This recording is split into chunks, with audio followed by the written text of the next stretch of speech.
সকালবেলা ওর মা ওকে ওড়া শেখাচ্ছিল, এখনো উঠতে পারে না।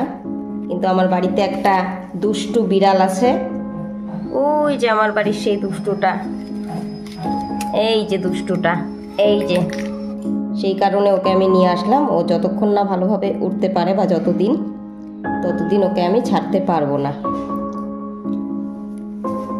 তো ওর পেছনেও আমার এখন অনেকটা সময় দিতে হবে, ওকে খাওয়ানো, ওকে ঠিকঠাকভাবে রাখা,